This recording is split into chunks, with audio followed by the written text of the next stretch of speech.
There is a command that appears in the Bible over 300 times, spoken by prophets, by angels, by the voice of God Himself, and by the Christ. It is not a suggestion. It is not advice. It is not a comforting platitude offered to soothe troubled hearts. It is a command, direct and unequivocal, given with the full authority of the universe behind it. That command is, fear not. And yet, despite its frequency, despite its importance, despite the power it carries, it remains the most disobeyed command in all of Scripture. Humanity lives in a prison of fear, shaking behind bars that do not exist, cowering before enemies that have no substance, retreating from opportunities because of shadows on the wall. But I tell you today that when you understand the true meaning of fear not, when you obey this divine command with your whole heart and mind, every door that has been closed to you will swing open. Every obstacle will dissolve. Every limitation will vanish like mist before the morning sun. Fear is not just an emotion. It is a force, a creative power that operates according to spiritual law. What you fear, you attract. What you dread, you bring upon yourself. Your fear is a magnet that draws to you the very thing you wish to avoid. And the universe, being utterly impersonal and mechanical in its operation, must deliver to you the substance of your dominant mental attitude. If that attitude is fear, then fear-filled experiences will be your portion. This is why the command is given with such urgency, such repetition, such divine insistence. God knows that your fear is creating your hell, that your worry is weaving the net that entangles you, that your anxiety is building the walls of your prison. Job, the ancient sufferer, understood this law perfectly when he cried out, "The thing which I greatly feared is come upon me." He was not speaking poetically. He was describing the precise operation of spiritual law. His fear had been so intense, so sustained, so focused, that it became a creative visualization, a prayer in reverse, a constant affirmation of disaster. And because thought is creative, because consciousness determines experience, because the invisible always precedes and determines the visible, his fear manifested as reality. What Job feared came upon him not because God was testing him or punishing him, but because fear is creative force, and it must produce after its kind just as surely as an apple seed must produce an apple tree. Consider for a moment the architecture of your own life. How many doors have remained closed to you not because they were locked from the outside, but because you were too afraid to turn the handle? How many opportunities have passed you by, not because you were unqualified or unworthy, but because fear whispered its lies, and you believed them? How many relationships have ended not because of incompatibility, but because fear of rejection, fear of vulnerability, fear of loss, caused you to build walls instead of bridges? How many dreams have died in your heart not because they were impossible, but because fear painted such vivid pictures of failure that you never took the first step? Your fear has been your jailer, and you have been a willing prisoner, bowing down before it as if it were God. But fear is not God. Fear is a liar and the father of lies. Fear shows you images that have no basis in truth. Fear projects futures that will never come to pass. Fear magnifies dangers and minimizes your capacity to handle them. Fear is false evidence appearing real, and when you recognize it as such, when you see through its illusions, when you withdraw your belief from its lying prophecies, it loses all power over you. This is why the command is not, "Try not to be afraid," or "Do your best to overcome fear." The command is absolute. Fear not. Do not entertain it. Do not negotiate with it. Do not give it a seat at your table or a voice in your decisions. Cast it out completely, utterly, without compromise. I knew a woman who lived her entire life in fear. She feared poverty, so she hoarded every penny and lived like a pauper though she had adequate means. She feared illness, so she obsessed over every symptom and turned her body into a battlefield. She feared loneliness, so she clung desperately to relationships that had long since died, suffocating the very people she hoped to keep close. She feared death, so she never truly lived, never took risks, never followed her heart, never stepped outside the narrow boundaries of what felt safe. And in the end, every single thing she feared came upon her.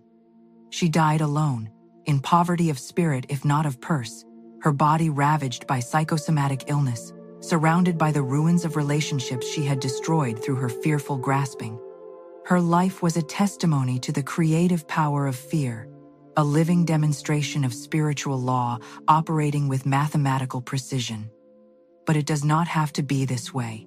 You have within you right now the power to break free from fear's dominion. You have access to a force that is greater than any fear, stronger than any anxiety, more powerful than any worry. That force is faith, and faith and fear cannot occupy the same space any more than light and darkness can exist in the same room at the same moment. When you turn on the light, darkness does not fight back or resist or struggle to maintain its position. It simply ceases to exist. It is displaced instantly and completely by the presence of light. So it is with faith and fear. When you activate faith, when you claim your divine inheritance, when you stand in the truth of your being, fear cannot remain. The command, "Fear not," is always followed by a promise, and understanding this connection is crucial to your liberation. The angel says, "Fear not, for behold, I bring you good tidings." God says, "Fear not, for I am with thee." Christ says, "Fear not, little flock, for it is your Father's good pleasure to give you the kingdom." Do you see the pattern? The command to release fear is inseparable from the assurance of divine presence, divine provision, and divine protection. You are not being asked to stop fearing and then face life alone, vulnerable, and unprotected. You are being told to stop fearing because fear is unnecessary, inappropriate, and contradictory to the truth of your situation. You are surrounded by infinite power. You are sustained by infinite love. You are guided by infinite intelligence. What then shall you fear? This is the great paradox that humanity cannot seem to grasp. You fear because you believe you are alone, separate, dependent on outer conditions for your safety and well-being. But the truth is that you are never alone, never separate, never at the mercy of circumstances. The same power that holds galaxies in their courses, that keeps your heart beating without your conscious effort, that causes seeds to sprout and seasons to change, is operating in your life right now. This power knows no obstacles. It recognizes no impossibilities. It is not intimidated by your problems, confused by your situation, or limited by your resources or lack thereof. This power is God, and God is omnipotent, which means all-powerful, which means there is no power that can oppose it, resist it, or defeat it. When you truly understand this, when it moves from intellectual concept to living conviction, fear becomes absurd. It is like a child being afraid of the dark while sitting in their father's lap. It is like worrying about drowning while standing on solid ground. It is like trembling before a painted lion or fleeing from your own shadow. Your fear is based on a fundamental misunderstanding of who you are and where your help comes from. You think you must navigate this life alone, using only your limited human strength, wisdom, and resources. But this has never been true. You have never been alone for a single moment. You have never taken a breath without divine assistance. You have never solved a problem without divine intelligence flowing through you. You have never been sustained by anything other than the infinite life force that is God. But here is where most people stumble. They want to see the entire path before they take the first step. They want guarantees, evidence, proof that everything will work out before they will release their fear and move forward. This is backwards. This is trying to make the invisible wait upon the visible, the cause bow to the effect, the creator serve the creation. Faith does not require proof. Faith is the substance of things hoped for, the evidence of things not seen. You cannot wait for the fear to leave before you act. You must act, and the fear will leave. You must step into the dark, and the light will appear. You must turn the handle, and the door will open. I will tell you about a man who received an opportunity that terrified him. He was offered a position of great responsibility, far beyond anything he had done before. Every fear rose up to meet him: fear of failure, fear of inadequacy, fear of exposure as a fraud, fear of letting people down, fear of losing what he already had. His mind painted vivid pictures of disaster. He could see himself failing publicly, humiliated, ruined. The safe path was to decline, to stay where he was, to avoid the risk. But somewhere deep within him, beneath the noise of fear, a small voice spoke the ancient command: "Fear not." He did not feel brave. He did not feel confident. His hands shook as he accepted the position. But he accepted it. What happened next astonished him. The moment he committed, the moment he stepped through the door despite his fear, everything changed. Ideas came to him that he had never had before. People appeared to help him whom he had not known existed. Opportunities opened that he could not have predicted. Strength rose within him that he did not know he possessed. It was as if the universe had been waiting for his decision, holding back a flood of support until he demonstrated his faith by taking action despite his fear. Within 6 months, he was thriving in the position. Within a year, he could not imagine having made any other choice. He later told me that fear had almost cost him the greatest opportunity of his life, and that the command, "Fear not," had saved him. This is how spiritual law operates. The door does not open before you approach it. The path does not illuminate before you step onto it. The provision does not appear before you need it. God is not in the business of satisfying your demand for proof before you demonstrate faith. Faith comes first. Action comes first. Obedience to the command, "Fear not," comes first. And then, always, inevitably, without fail, the demonstration follows. The door opens, the way appears, the supply manifests, the help arrives. But you must move first. You must fear not first. Now, I must address a common confusion.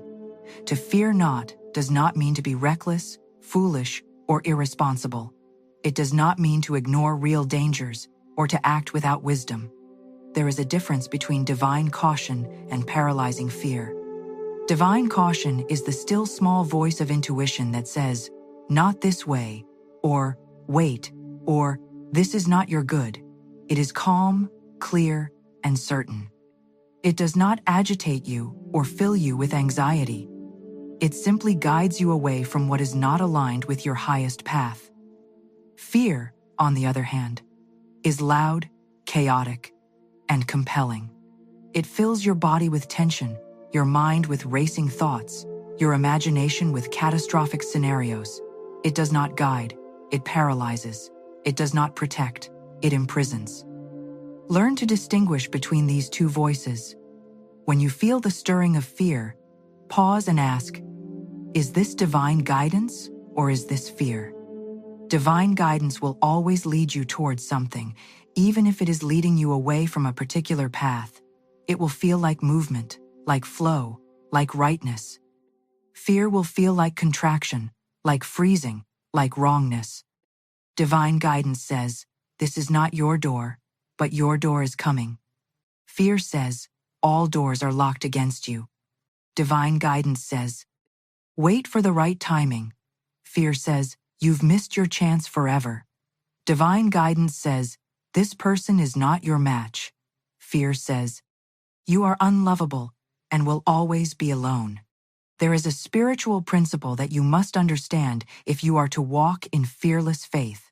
The thing you fear loses its power the moment you face it directly. Fear feeds on avoidance, on hiding, on pretending the threat does not exist, or hoping it will somehow go away on its own. But when you turn and look fear straight in the eye, when you confront it with consciousness and speak truth to it, it dissolves like fog before the sun. This is why the command is not, hide from your fear, or ignore your fear, or wait until the fear goes away. The command is active, immediate, and unconditional. fear not. Stop fearing. Cease the activity of fear right now, in this moment, regardless of circumstances. You accomplish this through the power of the spoken word. Your word is your wand, and with it, you are constantly creating your experience.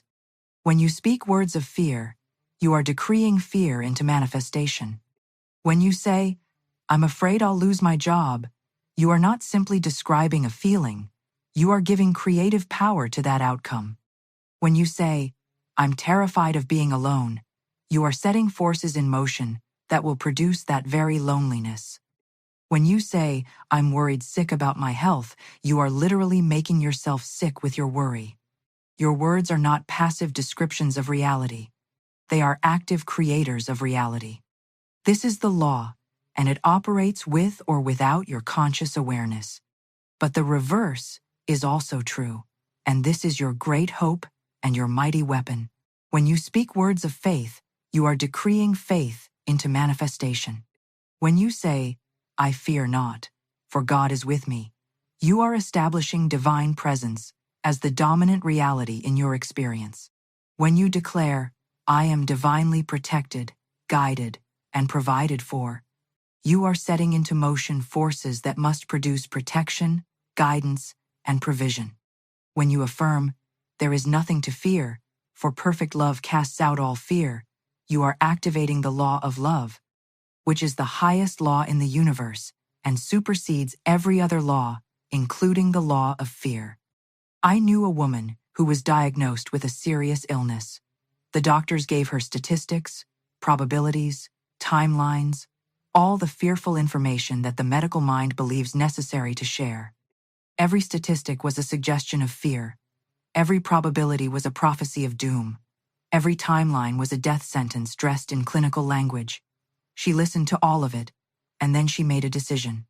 She would not accept these fear-based predictions as her truth. She would not speak words of fear. She would not imagine scenarios of decline and suffering. Instead, she began a practice of fearless speaking. Every morning she would stand before her mirror and declare, "I fear not, for God is my health and my salvation. Every cell in my body is filled with divine life and light. I am whole, well, and radiantly alive. This illness has no power over me, for there is no sickness in divine mind, and divine mind is the only reality." She spoke these words not as wishful thinking, but as royal decree, as one who knows her authority, as one who understands that her word is law in her own experience. She refused to discuss her illness in fearful terms. When people asked how she was feeling, she would say, "I am healing perfectly." When they offered sympathy or pity, she would thank them and redirect the conversation to life, to health, to gratitude. Her doctors were baffled when, at her next examination, the illness had not progressed as they predicted. At the following examination, it had begun to reverse. Within a year, she was pronounced completely healed, and her doctors had no medical explanation for what had occurred. But she knew. She had obeyed the command, "Fear not." She had refused to give creative power to the diagnosis. She had denied fear the right to speak into her future. And in doing so, she had activated forces in the invisible realm that produced healing in the visible realm. This is not miracle. This is law. Now you must understand that fear is often disguised as prudence, wisdom, or realistic thinking. People will tell you that you must face reality, or be practical, or prepare for the worst. But what they are really saying is, you must fear. You must imagine disaster. You must give power to negative outcomes. This is not wisdom. This is fear masquerading as responsible adulthood. True wisdom trusts the divine order. True prudence takes reasonable precautions while maintaining inner peace and positive expectancy. True realism recognizes that the ultimate reality is spiritual, not material, and that spiritual law supersedes material conditions. When you refuse to fear, people will think you are naive, in denial, or dangerously optimistic. Let them think what they will. You are not living according to their consciousness. You are not creating your experience from their beliefs. You are standing on spiritual law, And that law is more reliable than any material fact, more certain than any statistic, more powerful than any circumstance. The person who fears not is not ignoring reality. They are choosing which reality to give their allegiance to. Will you bow before the appearance of limitation, or will you stand in the truth of infinite possibility? There is a practice I want to give you that will strengthen your ability to obey the command, fear not. It is the practice of the pivot. The moment you become aware that fear has gripped your mind, you pivot immediately to truth. You do not argue with the fear. You do not try to talk yourself out of it. You do not analyze where it came from or why you are feeling it. You simply pivot. Fear says, you're going to fail. You pivot. I fear not. For divine intelligence guides me to perfect success. Fear says, you'll never have enough money. You pivot. I fear not, for infinite supply is my divine inheritance. Fear says, you're not good enough. You pivot. I fear not, for I am made in the image and likeness of God, and that is enough. This practice must become automatic, instantaneous, non-negotiable. Every fear thought must be met immediately with a truth thought. You are retraining your mind, creating new grooves, establishing new patterns. At first, the fear thoughts will come frequently, and you will need to pivot many times throughout the day. But persist. Each pivot weakens the habit of fear and strengthens the habit of faith. Each time you choose truth over appearance, you are building spiritual muscle. Each time you refuse to entertain the fearful imagination and replace it with faithful declaration, you are becoming more powerful, more free, more aligned with your divine nature. Let us now explore the mechanics of how fear locks doors and faith opens them. Every door in your life, every opportunity, every relationship, every avenue of supply, every possibility for good exists first in consciousness before it appears in form. The door is not a physical thing, it is a state of consciousness. When you are in fear consciousness, you literally cannot perceive the doors that are available to you. They are there, but you are blind to them. Your frequency is wrong. You are tuned to the channel of limitation, and on that channel, only locked doors appear. But when you shift into fearless faith, when you obey the command and release all fear, your perception changes instantly. Doors that were invisible suddenly become visible. Opportunities that you could not see before present themselves. People who can help you appear as if from nowhere. This is not coincidence. This is law. Fear contracts your consciousness. It narrows your vision until you can see only the problem, only the obstacle, only the impossibility. It creates tunnel vision where all you can perceive is what is wrong, what is missing, what could go wrong. In this contracted state, you become hypnotized by appearances. The closed door becomes all you can see, and you stand before it, pushing, pulling, beating against it, never thinking to look to the right or left where other doors stand wide open. Fear makes you stupid. It literally reduces your intelligence, clouds your judgment, and cuts you off from the infinite wisdom that is always available to you. But faith expands your consciousness. It lifts your vision above the immediate problem to see the larger pattern, the divine design, the infinite possibilities. In the expanded state of fearless faith, you become aware of solutions you could not have imagined from the fear state. You receive ideas, insights, intuitions that guide you to your good. You notice synchronicities, meaningful coincidences, divine appointments that connect you with the right people at the right time. Your intelligence increases. Your creativity flows. Your intuition speaks clearly. This is why Jesus said, "Fear not, little flock, for it is your Father's good pleasure to give you the kingdom." When you are not fearing, when you are in a state of trust and expectancy, the kingdom, all good things, all supply, all solutions can reach you. The channel is open. The door is unlocked from your side. I will tell you a story that illustrates this principle perfectly. There was a man who desperately needed employment. He had been searching for months, sending resumes, going to interviews, but nothing was opening up. His savings were depleted. His rent was overdue. His fear was mounting daily. Every morning he would wake up with anxiety tightening his chest. Every night he would lie awake, imagining worst-case scenarios: homelessness, hunger, humiliation. His fear became so intense that he could barely function. At interviews, his nervousness was palpable, and employers could sense his desperation. The more he feared, the more doors closed in his face. One day, at his lowest point, he remembered the command, "Fear not." Something within him snapped. He realized that his fear was accomplishing nothing except making him miserable and repelling the very opportunities he sought. He made a decision. He would fear not for one full day and see what happened. Just one day of fearless living as an experiment. That morning, instead of waking in panic, he declared, "I fear not. God is my employer, and my perfect work now appears. I am guided to the right place at the right time. All doors open before me." He said this with feeling, with conviction, with a strange new sense of authority. Something shifted in him. The tightness in his chest released. His mind became clear. He felt almost light-hearted as he went about his day.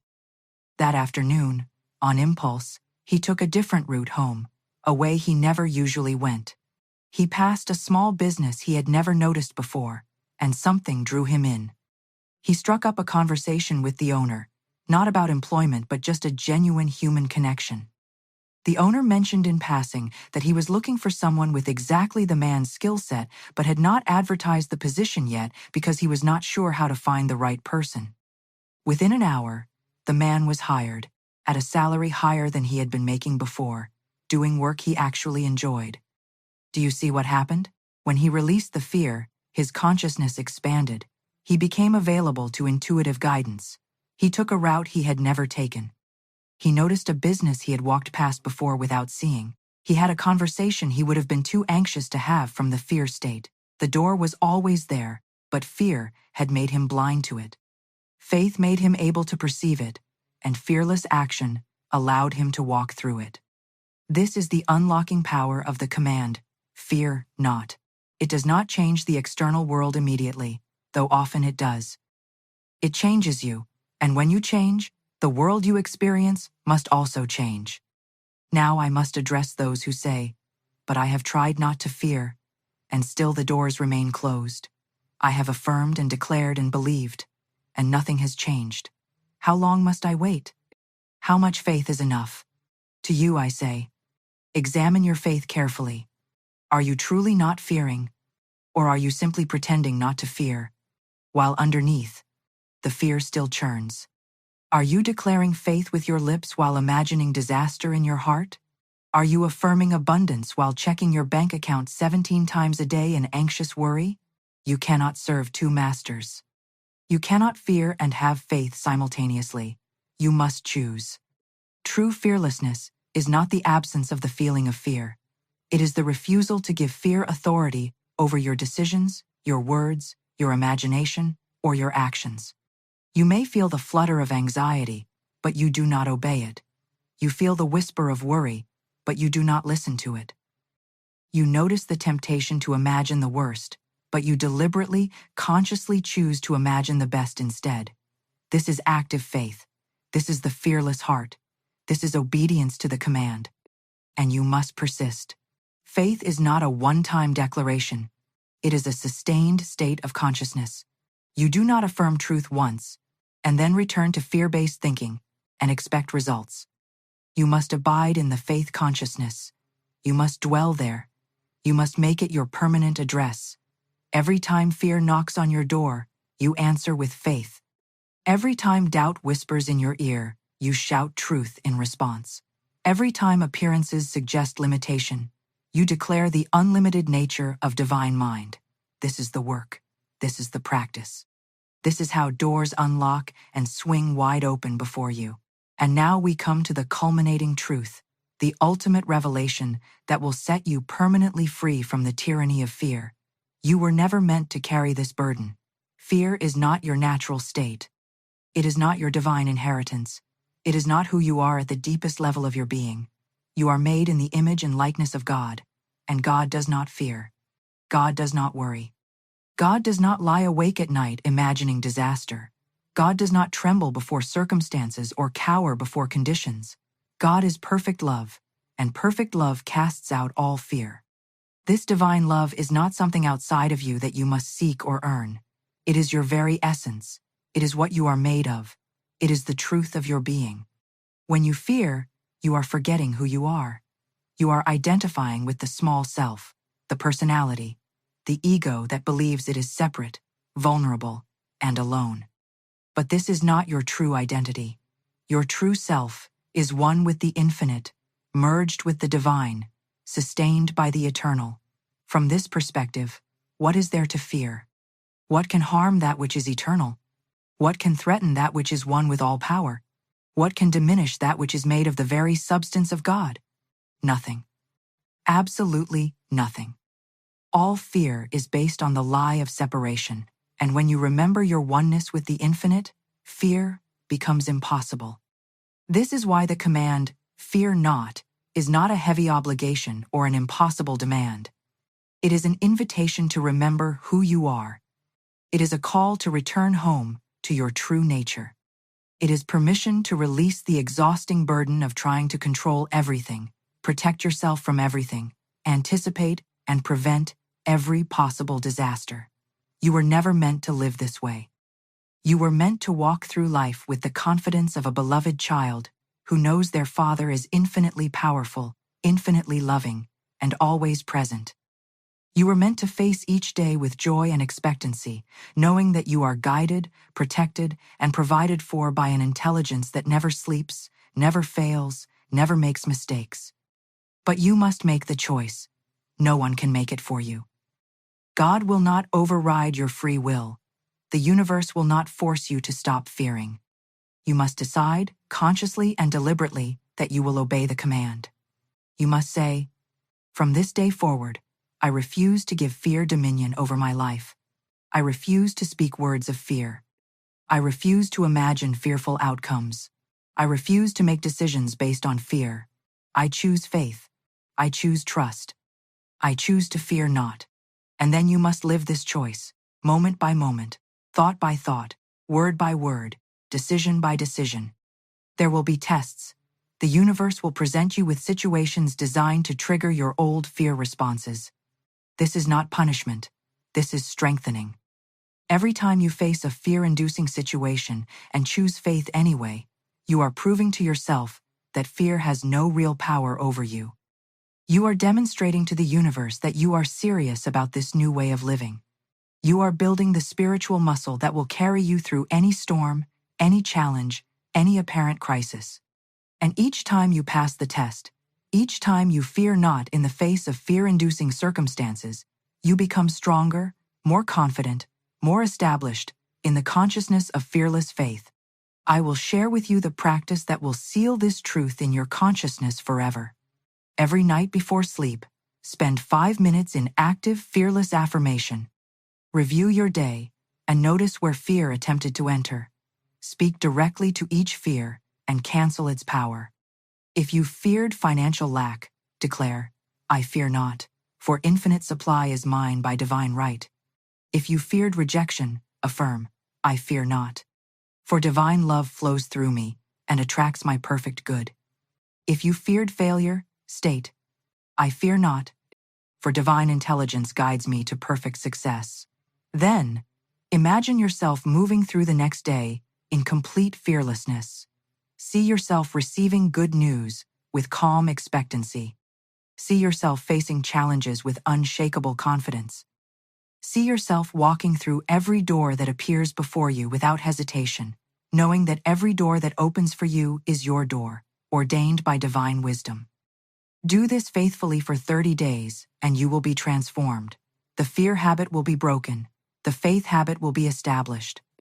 You will look back at your old fearful self and wonder how you ever lived that way, how you ever allowed fear to steal your peace, poison your joy, and lock doors that were meant to be open. You will walk through your days with a lightness, a freedom, a power that you had forgotten was possible, and doors will open. They will open in ways you cannot now imagine. They will open easily, naturally, perfectly. Opportunities you could never have created through effort alone will appear. People who can help you will cross your path. Resources will flow to you from unexpected channels. This is not magic. This is the natural result of fearless consciousness. This is what happens when you obey the command.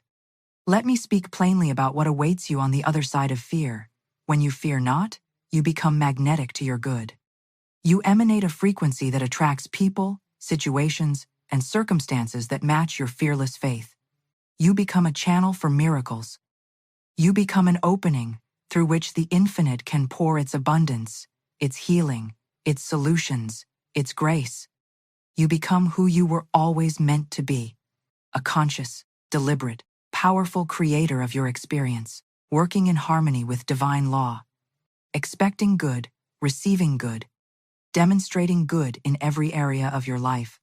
The doors that have been closed to you were never locked from the outside. They were locked from the inside by your own fear. And the key that unlocks them is not found in changed circumstances, in more money, in better connections, in perfect timing, or in lucky breaks. The key is found in your willingness to obey the command that has been given to you from the foundation of the world. Fear not. Take that key, use it now. Turn it in the lock of every closed door in your life.